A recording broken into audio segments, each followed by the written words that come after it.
তরুণদের আইডল, সুশিক্ষায় শিক্ষিত তরুণ বক্তা, ইসলামিক স্কলার মাওলানা মিজানুর রহমান আজহারী। তিনি অল্প কয়েকদিনে সব শ্রেণী পেশার মানুষের কাছে ব্যাপক গ্রহণযোগ্য হয়ে উঠেছেন।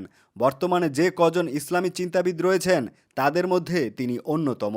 তিনি 1990 সালে 26 জানুয়ারি ঢাকার ডেমরায় জন্মগ্রহণ করেন। তার পৈতৃক নিবাস কুমিল্লার মুরাদনগরের পরমতলা গ্রামে। তার বাবা একজন মাদ্রাসা শিক্ষক। তার পরিবারের মা, বাবা ও এক ভাই রয়েছেন।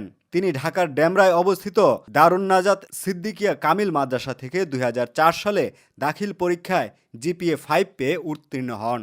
2006 সালে আলিম পরীক্ষায় গোল্ডেন জিপিএ 5 লাভ করেন। 2007 সালে ইসলামিক ফাউন্ডেশন আয়োজিত মিশর সরকারের শিক্ষাবৃত্তি পরীক্ষায় প্রথম স্থান অধিকার করে মিশরের আল আজহার বিশ্ববিদ্যালয়ে আন্ডার গ্রাজুয়েট করার জন্য মিশরে যান। সেখান থেকে ডিপ্লোমেট অফ তফসির অ্যান্ড কোরআনিক সায়েন্স থেকে 2012 সালে শতকরা 80% সিজিপিএ নিয়ে অনার্স উত্তীর্ণ হন।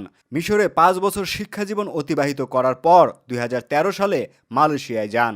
সেখানে গার্ডেন অব নলেজ খ্যাত ইন্টারন্যাশনাল ইসলামিক ইউনিভার্সিটি থেকে পোস্ট গ্রাজুয়েশন সম্পন্ন করেন। ওই বিশ্ববিদ্যালয়ের department of Quran and Sunnah studies থেকে 2016 সালে পোস্ট গ্রাজুয়েশন শেষ করেন। মাস্টার্সে তার CGPA 3.82 out of 4। Post graduation শেষ করে মালয়েশিয়ার ইন্টারন্যাশনাল ইসলামিক ইউনিভার্সিটি থেকে এমফিল এবং পিএইচডি করার সিদ্ধান্ত নেন। 2016 সালের মধ্যে এমফিলও শেষ করেন। তার গবেষণার বিষয় ছিল হিউম্যান এমভোলজি ইন দ্য হলি কোরআন। তারপর একই বিশ্ববিদ্যালয়ে পিএইচডি প্রার্থী হিসেবে মনোনীত হন। Human behavioural characteristic in the Holi Quran and analysis studies এর উপর পিএইচডি গবেষণা করছেন। তার এমফিল এবং পিএইচডির মাধ্যম ছিল ইংরেজি। এছাড়া আইএলটিএস পরীক্ষায় অংশগ্রহণ করে overall 7.5 out of 9 brand score এবং স্পিকিং সেকশনে 7.5 ব্র্যান্ড স্কোর অর্জন করেন। আজহারী উপাধি কিভাবে পেলেন অনেকেরই তা জানার আগ্রহ।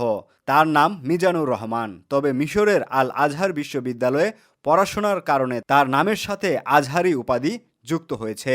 এছাড়াও মাওলানা মিজানুর রহমান আজহারী 2014 সালের 29 জানুয়ারি বিবাহ বন্ধনে আবদ্ধ হন। তার 2টি কন্যা সন্তান রয়েছে।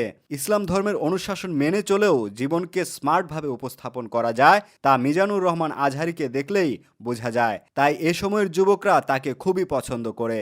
তার তাফসির মাহফিলে যুবকদের স্রোত দেখা যায়।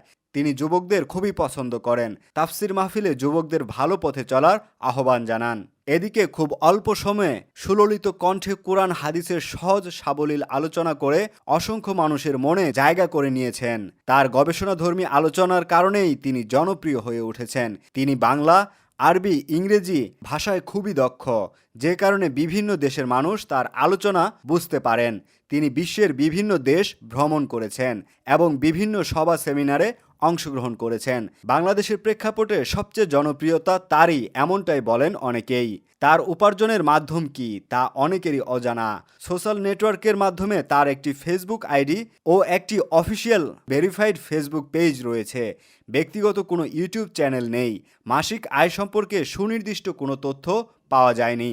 তবে তাফসির মাহফিলে তিনি চুক্তিবদ্ধ হন না। হাদিয়া হিসেবে যা পান তা নিয়েই থাকেন। বছরের বেশিরভাগ সময় মালয়েশিয়াতেই থাকেন। সেখানে পিএইচডি করছেন।